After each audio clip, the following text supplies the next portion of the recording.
Midfield, Levi Stadium, the logo covered with confetti. The field still covered with confetti here, even a couple hours after the 49ers NFC Championship game win. Let me give you some historical perspective.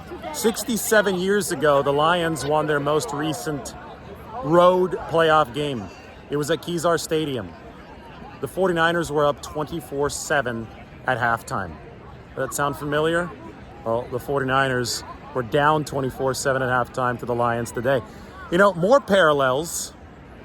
The 49ers taunted the Lions in that game because the walls at Kezar Stadium are so thin in the locker room. They're taunting them at halftime through the drywall. They were taunting them on the way walking down that tunnel. Today, I remember C.J. Gardner-Johnson was trying to wave bye-bye to the 49ers, was taunting them in the first half. So history doesn't repeat itself, but it echoes. And echoing is, there's some repetition there. And the 49ers, they avenged the 1957 49ers who blew that lead to the Lions. Today, the 49ers are the ones that came back. I was in the locker room. It was a hell of a celebration for the 49ers. Talked to, on the field here, I talked to Sean Purdy, Brock Purdy's father, John Bosa, Nick Bosa's dad here. Obviously, just tremendous pride. For this group of players, these 49ers have been grinding at this for years. It is not easy to go out and play a 20-game schedule year after year after year as a contender, to have your heart ripped out, as the 49ers did the past two seasons in the NFC Championship game, and then be in a position where it looked like your heart's going to get ripped out again. The Lions are just beating you down and come out in the second half with an absolute avalanche.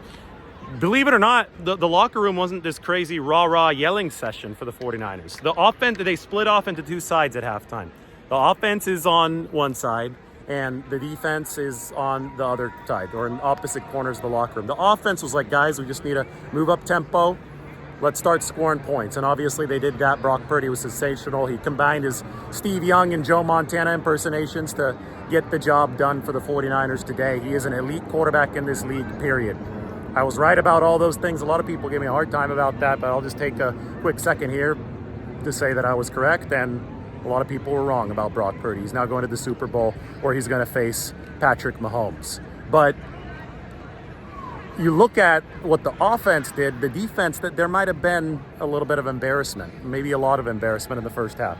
They got run on, the 49ers did in the first half, worse than the 49ers ran on the Packers in that NFC Championship game in the 2019 season. It was 10 yards a carry for a lot of the first half. So Tashawn Gibson, Fred Warner said that there were some stern words. And when the offense and the defense, they both come together in the middle of the room at the end of halftime, Fred Warner had some simple yet stern words to the whole team. And he told them, guys, we have to get this done in the second half. Do you want to go to the Super Bowl or not? It was a simple yet strong message from Fred Warner that definitely resonated with the San Francisco 49ers team, because they did get the job done in the second half. Now, Dan Campbell might have opened the door for San Francisco in this game. Dan Campbell said, I'm going to go for this fourth down and have Jared Goff throw the ball. Brock Purdy's a lot better than Jared Goff. The better quarterback won today because the Detroit Lions decided not to shield the inferior quarterback, who was Jared Goff. They had him throw on 4th and 3. Obviously didn't go well for the Detroit Lions. That opened the door for the avalanche from the 49ers. And the amount of work, the strain that this team has put in over the course of the past few years to fight through heartbreak, to get to a position like this, to make franchise history, right? They avenged the loss of the 1957 49ers, but also so much history before then. There's never been an NFC Championship game in which a team came from behind 17 after halftime, and that's what the 49ers did today. The 2012 49ers, they were down 17 in the first half against the Falcons in the NFC title, and they came back. And I saw Frank Gore in the locker room, and I told him about that. And Frank Gore, he said, they're built right. Frank Gore knows what he's talking about. These 49ers are built right. This is years and years of building with character in the locker room, getting the right core guys in there, which has been the vision statement of John Lynch and Kyle Shanahan. And when you have the right core guys in there, not just talent-wise, but character-wise, spirit-wise, you can come back when your back is against the wall, like the 49ers were today. And that all came to culmination. I mentioned Purdy looking like Joe Montana and Steve Young combined today. 51 rushing yards. Within one quarter, he had 2 rushes of over 20 yards.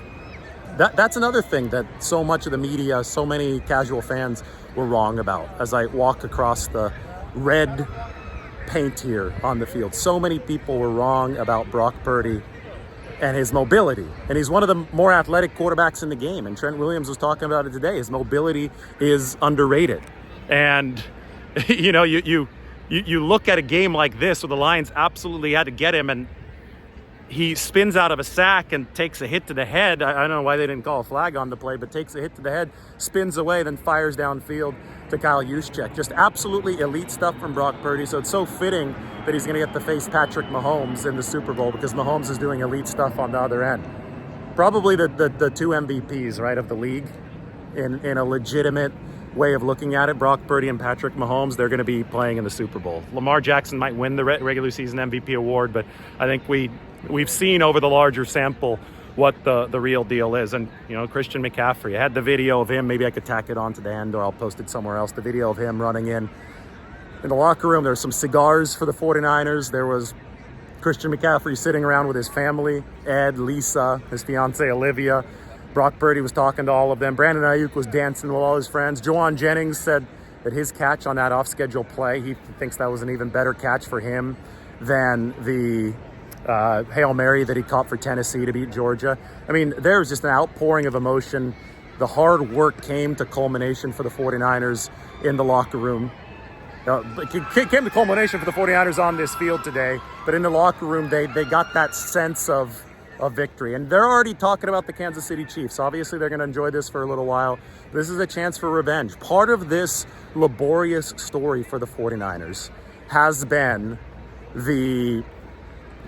that loss to Kansas City in 2019. Patrick Mahomes coming back on them, down 10 in the second half. That was gut-wrenching for San Francisco. They embarked in 2020 to go on the revenge tour, and then they went 6-10 with an NFL record amount of injuries, right, in 2020, and it was not to be. And then in 2021 and 2022, they fought, and they built, but they still lost twice due to some really bad breaks in the NFC Championship game. So now they're back to the Super Bowl, and guess who the final boss is? It's Patrick Mahomes, who has been an integral part of the 49ers' pain and heartbreak that has fueled them to this point. So you talk about a story of resilience, of building over the years, of having the right character to pick yourself up off the mat. Well, what a beautiful full circle journey this can be for the 49ers as they face the Kansas City Chiefs with a chance at vengeance in Super Bowl 58 in Las Vegas. There's the NFL logo on the field here.